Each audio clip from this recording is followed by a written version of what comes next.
as well as we go. But I'll go ahead and get started. Okay. Thank you all for coming. We've been working on this for a while. We're excited. We presented something very similar to this during the GovAI Summit in the fall. So if you were there and you were able to attend our session, this is going to look pretty familiar. But if not, we hope you're going to be able to pull some interesting insights from our discussion today. And we do want it to be a discussion. We have some stuff that we're going to talk about at the beginning, but then we have some like maybe conversational discussion questions if we have time afterwards. Okay, we're super excited to talk to you about our research, but before we start, we wanted to kind of get just an idea of the type of situation and environment we were looking at. Um, so we're just going to start with this basic situation with a vendor and an agency when an agency is trying to procure an AI system. In this example, a local government is going to try to work with a vendor to design a chatbot for the city. That sounds familiar, I think, to everybody here. The government team wants to learn more about the system, so they ask about the model, but the vendor has some concerns about sharing that information because they see it as proprietary. And just from that, this one section of this back and forth, you can imagine that there's a lot of maybe different goals involved here, maybe concerns on either side or challenges, as well as like what's the next step after this. And it can be hard to know where to go. So at a very high level, what we're trying to focus on in this research was exploring how to make it easier for governments and vendors to share information with each other and avoid some of those frustrations that come up. Okay, after we finish introducing the session, we'll give some background on the GovAI fact sheet. You guys are all experts on it, so that should be relatively quick. And then we'll share with what we've been working on and what we've learned so far. And then, yeah, like I said before, I think we have some time at the end to have a discussion. And we want to like really hear if like we're on the right track, if things are sounding good, or if we're a little bit crazy. But before that, I'll hand it over to Nari for the next part. Cool, thanks, Blaine. Yeah, so I think there's a lot of there's both public sector workers as well as a lot of vendors attending today, and so we'd be really curious to kind of our goal here is to be able to help and support everyone, all the participants in the industry relations committee, in having higher quality conversations with each other and interactions with the coalition. So we're super interested in hearing what you all think of the findings we'll present. So a brief introduction to us. So Blaine and I are here today, and also Ravi are here today representing a larger Pittsburgh-based research team. So most of us are academics, we're professors or students who are working at Carnegie Mellon or affiliated with Carnegie Mellon or Pitt. And the insights we'll share here today have been developed based on 2 years of empirical research where we've interviewed both local government employees as well as vendors, so people much like yourselves here who are located across the US.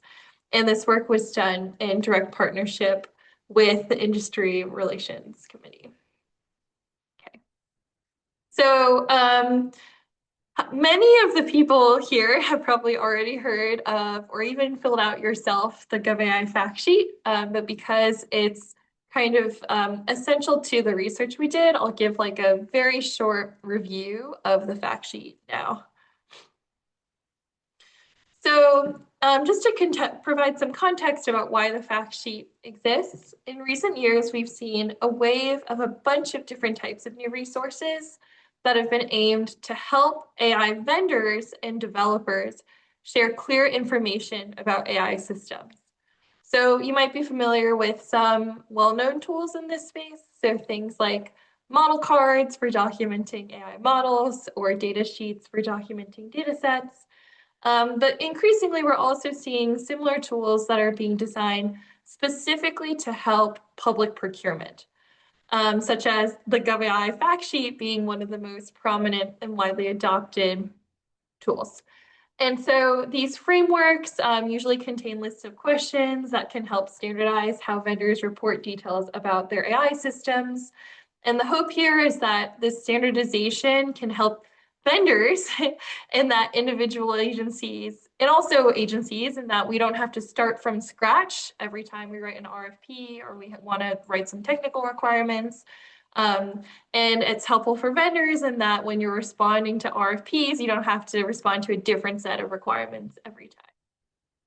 And so today in our research, we'll take a closer look at the GovAI fact sheet, and we're going to consider it kind of as a case study of one widely used resource that governments and vendors use to communicate about AI with each other.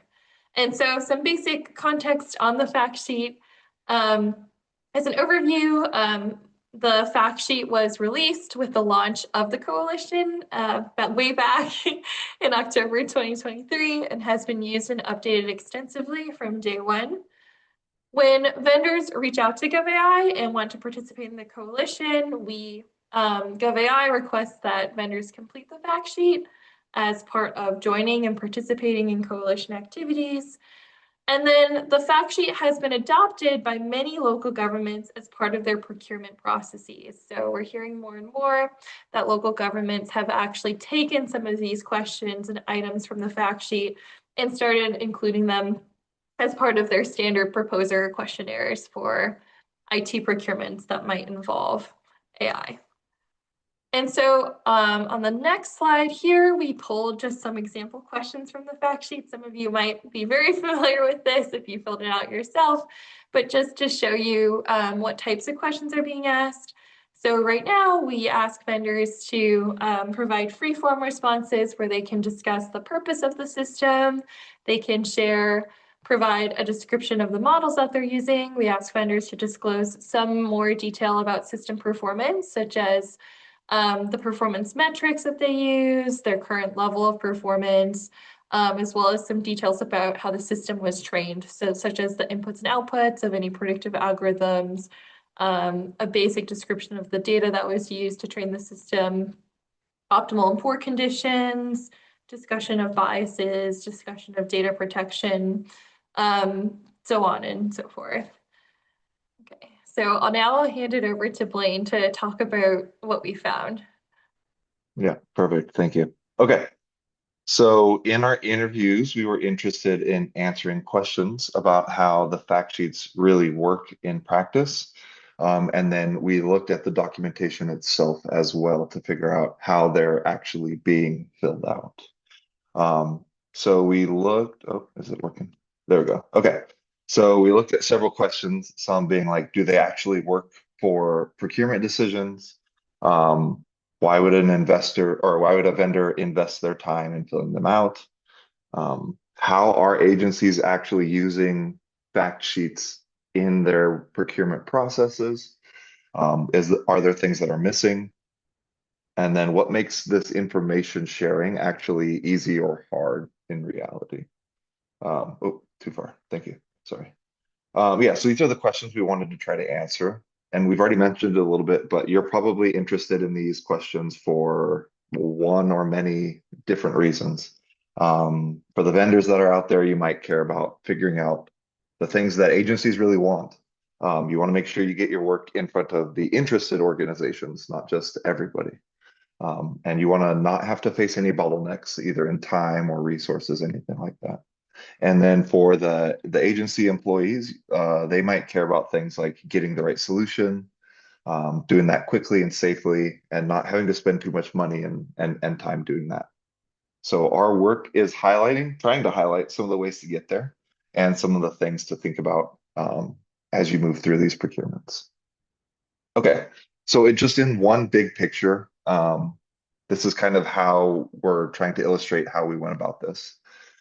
Our research kind of zooms out, first looking at the fact sheets and like what is the actual content in the fact sheets and how they were completed, and then conducting interviews with the different stakeholders involved. This includes the vendors and the public sector workers, so both sides here, see how they actually use them. And then after that, reflecting on the actual broader ecosystem of incentives that exists when we're trying to do business like this in the public sector. Okay, so it shouldn't come as a surprise, and I'm sure everybody here has felt some version of these different goals in different ways. But what we found out in the interviews is that everybody from all the different backgrounds see the fact sheet as serving a lot of different goals. They're all listed out here, and I'll talk about each one of these in detail here in a second. Okay. One of the major goals that we saw in this was the idea of showcasing the product, or figuring out how to like address the problem as the main goal. And this boils down to being able to communicate the value of the system and the benefits of using AI for a particular use case. This is something vendors obviously value. That's kind of like part of the reason you're doing this. But we also saw this come up from the agency members as well, which we thought was interesting. And so we saw one government employee, for example, who said, we don't want to get technical about how the AI works. I don't care about the programming, what program you use, but how does it solve the problem, right? And so they really just wanted to see, can you fix this problem I have? Yeah. So then another goal that we saw is this need to effectively evaluate the quality of the product. This includes things like asking the right questions on the agency side and providing useful data and good information on the vendor side. And we see this as a major goal because we think that a better understanding and a better evaluation leads to better decision making. Now, this definitely is a major concern for the agencies, but we also saw it emphasized by vendors as well. We interviewed one vendor who saw an opportunity for better evaluation questions, and they saw that leading to better decision making. And they said, I know that governments aren't asking the right questions. From a procurement lens, I would just love to be able to help them properly evaluate a tool. And so they see like this better evaluation leading to better like decisions and better alignments in solving these problems. Yeah, and then the third major goal that we saw, which to us was a little bit more surprising than the first two, but like also really good to see, was this idea of the fact sheet playing a role way earlier in the process as a conversation starter rather than just an end goal decision-making tool. And they really want to be able to use it to facilitate a good relationship between vendors and agencies as early as possible in the relationship. This idea really was highlighted during a conversation we had with a government employee who mentioned when they used the fact sheet, they said, I think one of the things that I experienced was that because they felt safe in the relationship with us and they knew it wasn't just a gotcha, it was do the best you can. And so they did, and their answer wasn't perfect. And then like the longer version of the quote, they go on to like explain how they were able to have this back and forth that led to a better product overall. Yeah, so overall, we see that pretty strongly that there are lots of different ways people see the fact sheet, both from the vendors and from the agencies as well, and that influences how they all approach it, how they fill out the fact sheet, and how they read it. And I'll hand it back over to Nari about the next observation. Thanks, Blaine. So Blaine just kind of covered how different stakeholders kind of approach the fact sheet with different visions or different goals in filling it out. And sometimes we observe that these interactions between vendors and purchasing governments can get a bit complicated when stakeholders approach the document with different goals in mind. And so for one example, one hypothetical example, consider that a government that's making a purchasing decision might want to evaluate their systems, the system's limitations in the real world. So they might go to the fact sheet looking for meaningful disclosures about, what are the limitations of the system? What are conditions in which it might underperform? But on the other hand, perhaps that fact sheet was completed with the goals of instead being able to showcase the product, so emphasize the system's many strengths, benefits, and potential efficiency gains. So we saw kind of this type of mismatch between goals where sometimes one stakeholder might be kind of looking for a higher level of technical detail and disclosure than the other stakeholder come up quite a bit. And so in these types of cases, both sides are attempting to share information and use the fact sheet to communicate with each other. But when the priorities don't line up, that's kind of where miscommunications might occur. So next I'll summarize a few takeaways from our analysis of the completed fact sheets. I'll be kind of brief, but there's more details in our paper, which I can share with folks who are interested. So first, I want to emphasize that the fact sheet initiative has been successful as a program to onboard vendors to the coalition. And so in this way, we want to recognize the efforts that vendors have gone through to fill out and complete the fact sheet. And a lot of the public sector workers that we interviewed noted that any participation at all in completing a fact sheet, so making one available, was a highly positive sign and something that they valued when they were looking for vendors. With that being said, when we did a deeper dive into the contents of completed fact sheets, so the types of technical information that's being provided, we found that vendors' responses varied widely in their quality and the amount of detail that's being provided. And so, because the fact sheet was introduced to be used as a procurement tool, we tried to analyze vendors' responses from the perspective of a purchasing agency. So we were interested in answering this question: could the information provided here help agencies assess risk and make informed decisions about which system to buy? And so when we took this approach, we found that many fact sheets, even though they looked complete, so vendors provided responses to every single question, they sometimes were lacking in detail. And so we can consider this example vendor response to a prompt where the vendor was asked to disclose performance metrics, so information about system performance. So in this response, the vendor asserts that their generative AI system, quote, has high accuracy based on internal validation tests and from current customer feedback. And while at first glance, some people might think, oh, this is a very positive or reassuring response. From the perspective of someone who has the technical expertise or interest in being able to compare across systems or attempt to certify whether or not this system is actually doing well, we would need additional information to truly understand the performance of the system, such as, for example, how is accuracy being measured? On what data set or under which conditions is it being assessed? Would be kind of necessary prerequisite context in order for the response to be made more meaningful and informative. Go to the next slide. Okay, so one final theme that we noticed when we talked to vendors and agencies was that the fact sheet often served as a conversation starter, so it effectively could get people talking. And one thing that we saw was that a lot of vendors in the coalition desire to be more transparent and desire to be able to share more information about their systems, but faced several obstacles or had several concerns about providing more information.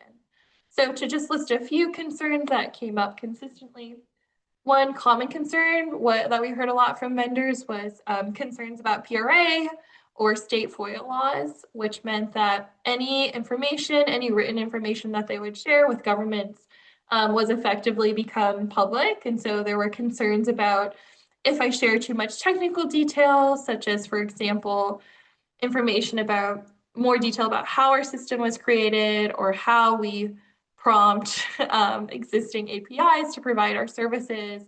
Vendors worry that sharing too much detail might expose trade secrets or give competitors an edge.